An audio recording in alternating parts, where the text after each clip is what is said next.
good was that?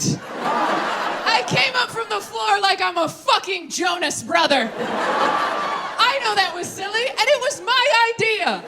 I was so embarrassed that I thought of that, but it was too late when we got here to change it because men with jobs had built it. And we're operating it very well, I might add. And I was just like, we could probably just scrap it, right? They're like, well, this is like a week of our lives. So I know that was dumb. Thank you for indulging me.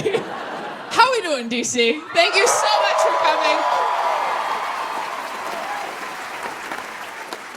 I have to be honest, my career is going very well right now.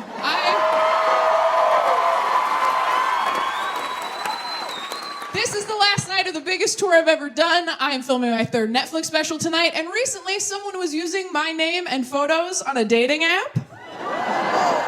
It was me, I was doing it. Went through a breakup, got on a dating app. Why? Because my married friends told me to. If you're single, your married friends don't want you to be happy. They don't. They want you on those apps because the apps look fun and they can't go on them. So they want to stand behind you like a kid at an arcade with no fucking quarters while you fight for your life out there. You're like, go left, go right, go left, go right. You're like, do you want to play? They're like, more than anything. But I have the highest score, so it wouldn't be fair.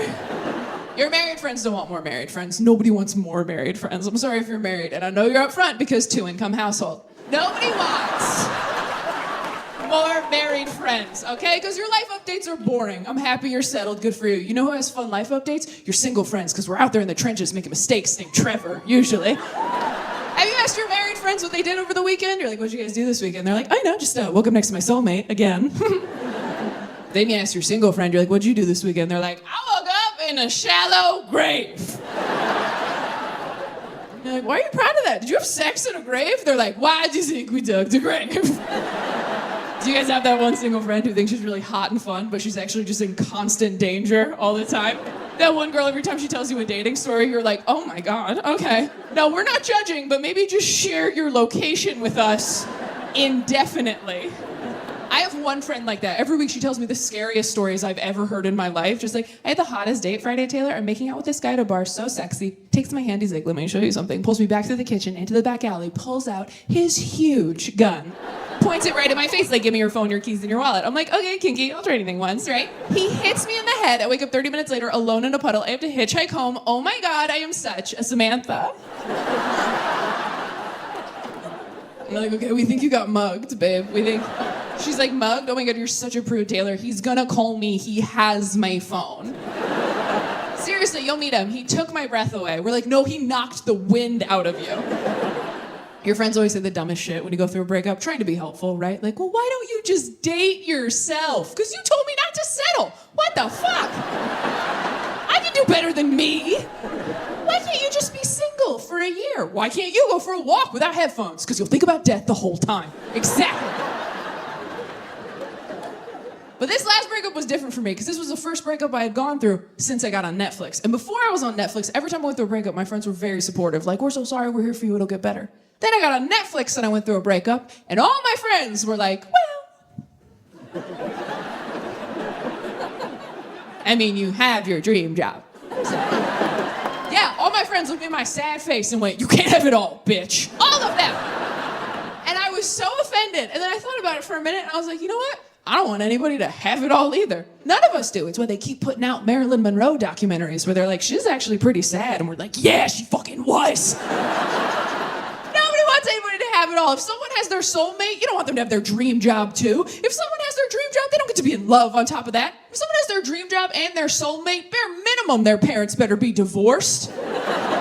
I'd prefer they were an orphan.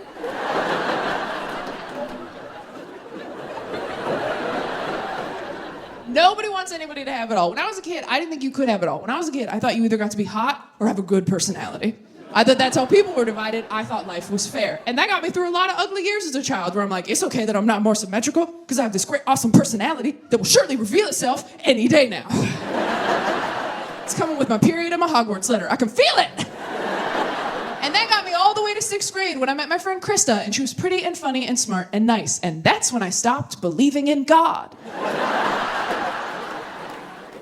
But so many of my friends said a version of this to me after my last breakup that I actually started to feel really guilty. Because you know what, DC? This is my dream job. I can't believe I'm filming my third Netflix special tonight. I can't.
So insanely lucky in my career. And the more I thought about that, the more I was like, yeah, Taylor, nobody has every single thing going for them as a person. You have been so blessed. Be grateful for what you have. Focus on that. Nobody gets to have it all. And then I saw Hugh Jackman in person. And I was like, oh, I guess you can't have it all, but there's none left because God gave it all to Hugh. Hugh Jackman is a perfect specimen of a human man. Seeing him in person was a religious experience. It changed me. It was like seeing the Grand Canyon. I think everyone should do it at least once before they die. He is a wonder of the world, that man. It was like seeing Niagara Falls. You can bring the whole family, you get a little wet, but it's fun. It was.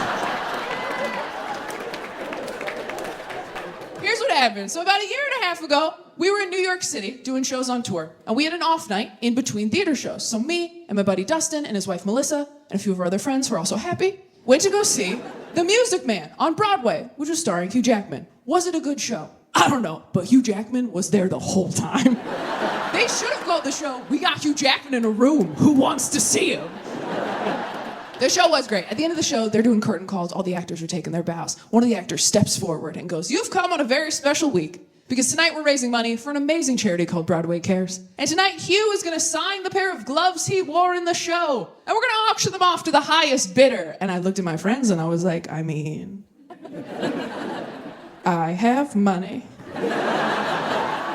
And they were like, really? This is what you're going to spend the Netflix money on, huh? And I was like, well, I don't have a family. There's no one else here, and I've already had braces.